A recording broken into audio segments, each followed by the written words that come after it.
Moramo učiti, ja vam kažem, smejati se, smejati i samo se smejati.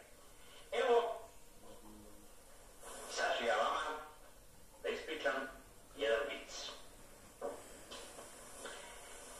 Bili jednom u jednom avionu jedan Englez, jedan Bukarin i Francuz, i jedan Srbin Pera.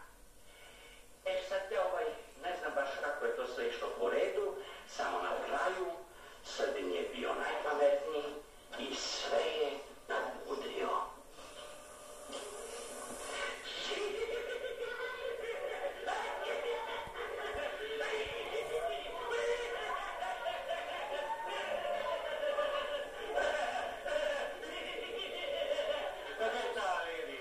I zato treba bogato, iskustvo